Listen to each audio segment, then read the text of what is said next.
What's up guys, Chris here. I'm gonna go see Bumblebee in the theater behind me. As you can see, there's snow on the ground. You can see snow behind me probably. Snowy in Kansas. Well, not snowy anymore, but it's on the ground. Anyway, I'm gonna go watch Bumblebee and I'll give you my reaction when I come back. Catch you then. So I just got back from watching Bumblebee and I'll give you my quick reaction. I thought it was okay. It's pretty much what I thought it would be. It's a good, kid-friendly, goofy, silly movie. There's a lot of movie tropes that you see in a lot of these types. A lot of like emotional stuff between Bumblebee and the girl. They did a real good job with the like making Bumblebee's eyes really expressive, where you actually kind of like feel for him. But they do that a lot. It's like there's a lot of like, oh no, is he gonna die? And then oh, is he gonna die? It's like, oh Bumblebee, no Bumblebee. And it's like there's really want you to feel an emotional attachment to Bumblebee. But of course, that is what I expected. I've always wondered in these movies, like there's always like a mechanic. Somebody's a mechanic that like is helping with the robots. And do human automobile parts work with alien technology? It seems like if you're replacing an engine part in a Earth car, it might not be the same type of part if you're an alien bio robot thing. And so I don't know about that. There's a great moment with John Cena in this. I've actually kind of started liking John Cena in certain movies. The government is like wondering if they should work with the Decepticon people because they convince them that Bumblebee is a bad guy, and so they need to help them. But if the government works with them, then they'll share their technology. Or if we don't work with them, then they're just going to go to the Russians and help the Russians destroy us or whatever. John Cena tells the guys, they introduced themselves as Decepticons. Is that not a red flag to you? It's like, good point. The effects were pretty good. It seems like it was a little easier to watch than some of the other ones, but there still was a little bit toward the end where it was kind of a little bit hard to look at and process because it's nighttime and there's big old machines and machine parts flying around on screen.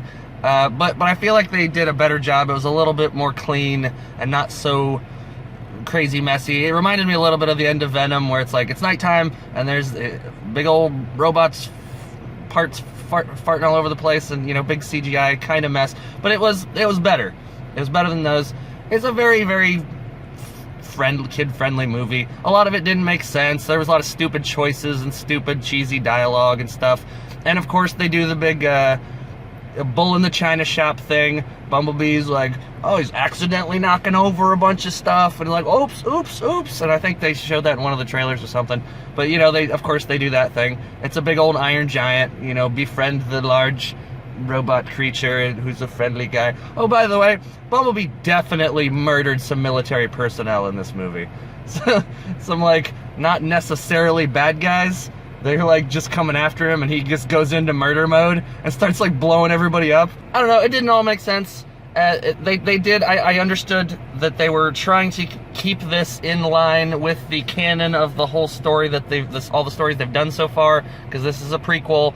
But they definitely did do a big weirdo little retcon thing at the end. There's like a very beginning. It's basically a pre-credits, post-credits, mid-credits thing, but it's like at the very beginning of the credits. I'm not gonna tell you what it is in case you want to go see it, but it doesn't make sense between this movie and when the first movie takes place. There are some events that happen that we see on screen that make this not make sense.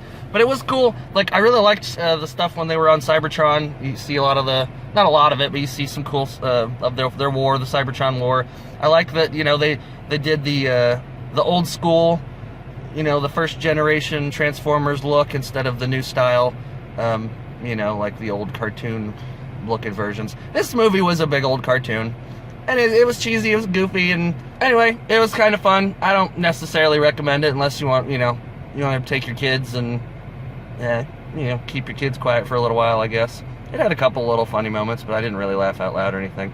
But yeah, it's a very safe movie. Also, the bad guy Decepticon characters, I don't know what their names are, I don't really care. They do this weird thing where they can transform into cars, but also into aerial vehicles. So at one point they go from being a helicopter and like a Harrier jet to being cars, then to being robots. And then another time where they go from robots to cars to then being a helicopter and a jet. And I don't know if that's a normal thing or if that just makes the animation transition easier or something. But it's like, why do you need to go from... Why don't you just go straight from aerial vehicle to robot and not have to do like the car in between? I really like the lead actress girl. She seems pretty cool. I think I've seen her in a couple other things. There was a moment in the movie where she's getting bullied by this, you know, cliche bully girl. And she has a dead father, and the bully girl uses the dead father to bully her. She's like, your car sucks. You should ask your dad to get you a new one.